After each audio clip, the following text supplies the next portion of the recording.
आज मैं एक ऐसी हस्ती के बारे में बात करने वाला हूँ जिन्होंने विदेशी चीज़ों के खिलाफ जंग छेड़कर स्वदेशी चीज़ों का नया सवेरा लाया। जी हाँ, आइए मिलते हैं बहुत बड़ी हस्ती जिन्होंने योग और पतंजलि की शुरुआत करने वाले बाबा की शुरुआत की, रामदेव बाबा। चलिए जानते हैं इनके बारे में।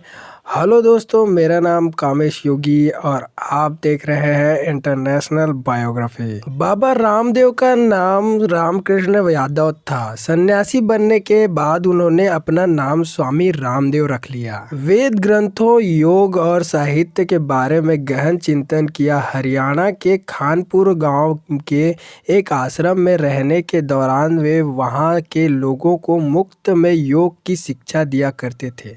इसके बाद वे हरिद्वार चले गए और वहाँ के कांगीर विश्वविद्यालय एवं गुरुकुल में प्राचीन भारतीय शास्त्र का ज्ञान कई सालों तक अर्जित किया। पढ़ाई पूरी करने के बाद रामदेव जी ने दुनियावी बातें छोड़कर संन्यास लिया। वे जींद गांव के कालवा गुरुकुल में रहने लगे। यहाँ उन्होंने आसपास के लोगों को योग की शिक्षा देना शुरू कर दिया। इसके बाद माना जाता है कि वे हिमालय में जाकर कई सालों तक तप करते रहे। इसके बाद वे हरिद्वार में जाकर बस गए। स्वामी रामदेव ने स्वामी शंकर देव जी महाराज से दीक्षा ली थी।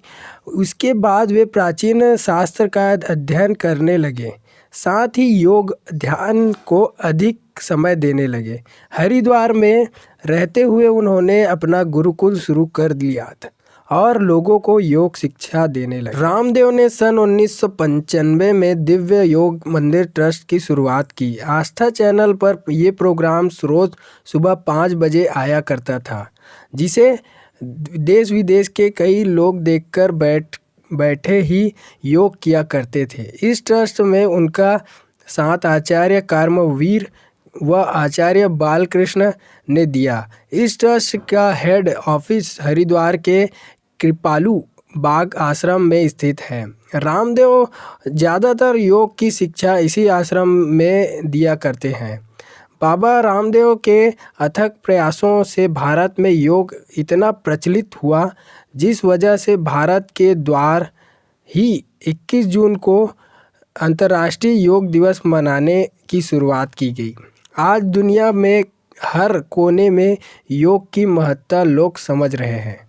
दुनिया के नामी लोग बाबा रामदेव के योग प्रोग्राम से जुड़ रहे हैं।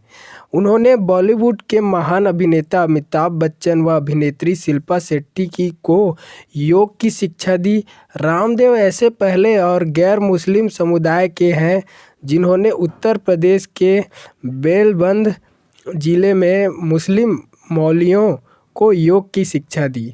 रामदेव ने अमेरिका, जापान, ब्रिटेन जैसे बड़े देशों के लोगों को भी योग की शिक्षा दी। 2006 में कोल्फी उन्नत के द्वारा रामदेव बाबा ने संयुक्त राष्ट्र सम्मेलन में गरीबी उन्मूलन पर एक व्याख्यान देने के लिए अभिमंत्रित किया गया था। योगी हैदर पाकिस्तान में योगा देखते हैं, वे वहाँ योग के लिए जाने जाते हैं। उनका कहना है कि वे बाबा रामदेव का अनुसरण करते हैं और जिस प्रकार बाबा रामदेव ने भारत में योग को इतना प्रचलित कर दिया है, जैसे वे पाकिस्तान में वे योग को एक प्रमुख स्थान दिलाना चाहते हैं। पतंजलि योग पीठ एक ऐसा संस्था है जहां योगा व आयुर्वेद का साथ में ज्ञान दिला दिया जाता है। भारत इसके 2 संस्था है, पतंजलि योग पीठ 1, पतंजलि योग पीठ 2। ये संस्था अमेरिका, यूके, कनाडा, मलेशिया व नेपाल में भी है। यूके में 2006 में इसकी शुरुआत हुई थी। पतंजलि आयुर्वेद की शुरुआत रामदेव बाबा व बालकृष्ण ने हरिद्वार में 2006 में की थी।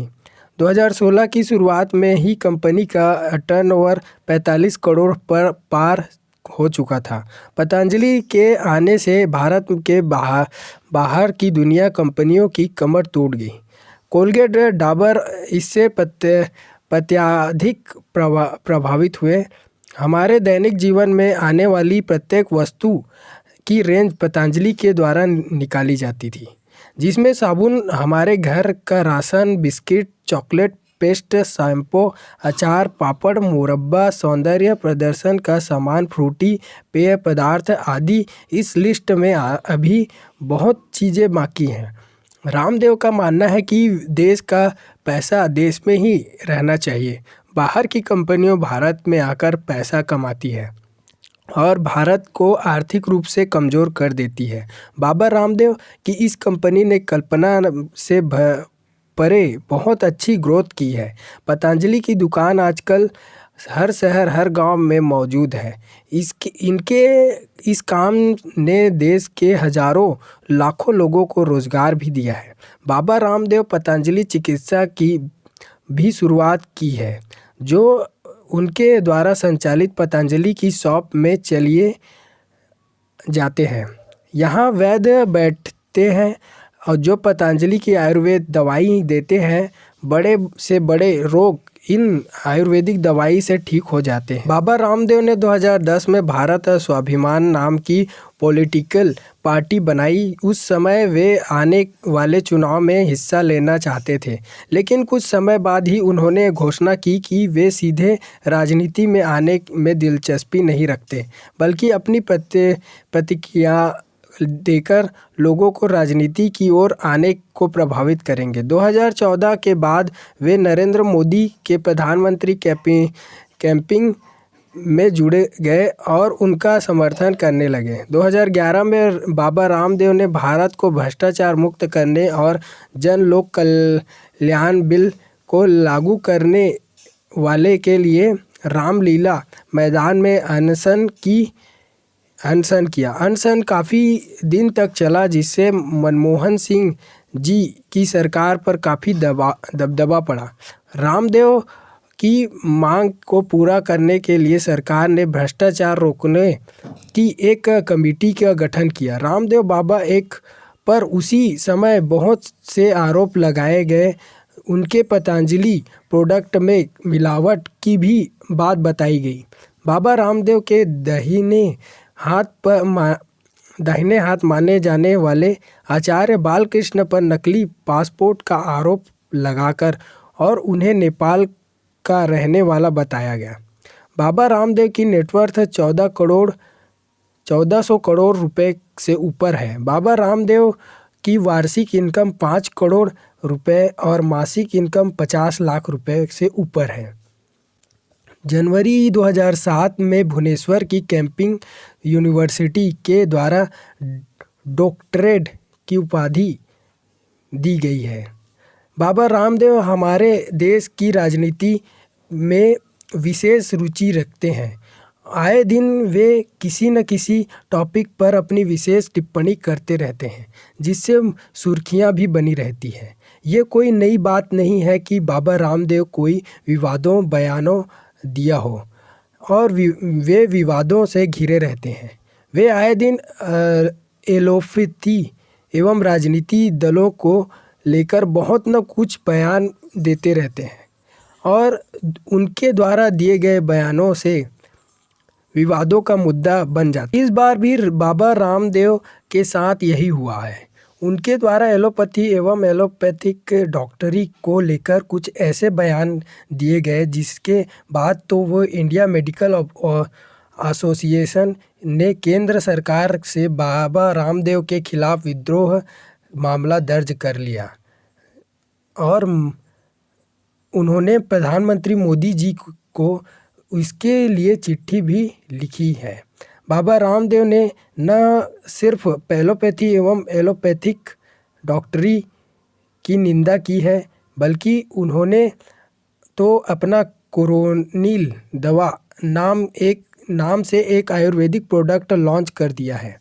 कोरोना की दवा बताया जाता है और यह तक कि कह दिया है कि विश्व संस्था संगठन द्वारा उन्हें इसके लिए परवानगी मिल गई है, जबकि ऐसा कुछ भी नहीं है। विश्व संस्था संगठन द्वारा यह कभी नहीं कहा गया था कि उन्होंने ऐसे किसी प्रोडक्ट को अप्रूवल दिया है। हालांकि उनके द्वारा दिए गए कई बयानों के बाद स्वास्थ्य मंत्री डॉक्टर हर्षवर्धन जी ने उसने अपने शब्द वापस लेने की मांग की थी और रामदेव बाबा ने अपने बयान को वापस भी लिया था। किंतु विवाद खड़े होने से ज़्यादा समय तो लगता है। इस विवाद के बाद इंडियन मेडिकल एसोसिएशन (IM) ने काफ़ी आपत्ति जताते हुए उन पर कड़ी कार्रवाई की मांग की है।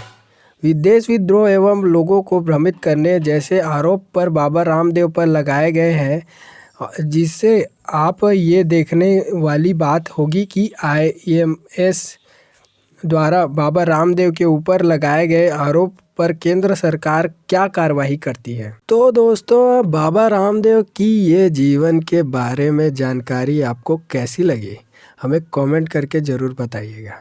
और ऐसे ही जीवन के बारे में जानते हो तो हमें कमेंट ज़रूर कीजिएगा, लाइक कीजिए, सब्सक्राइब कीजिए और हमें इजाज़त दीजिए ताकि हम आपके लिए अच्छे से अच्छे जीवन की बारे में सच्चाई बता सकें। और हमारे चैनल को सपोर्ट करने के लिए सब्सक्राइब और लाइक करें ताकि हम आगे बढ़ सकें। मिलते हैं नेक्स्ट जीवन में। आज के लिए धन्यवाद।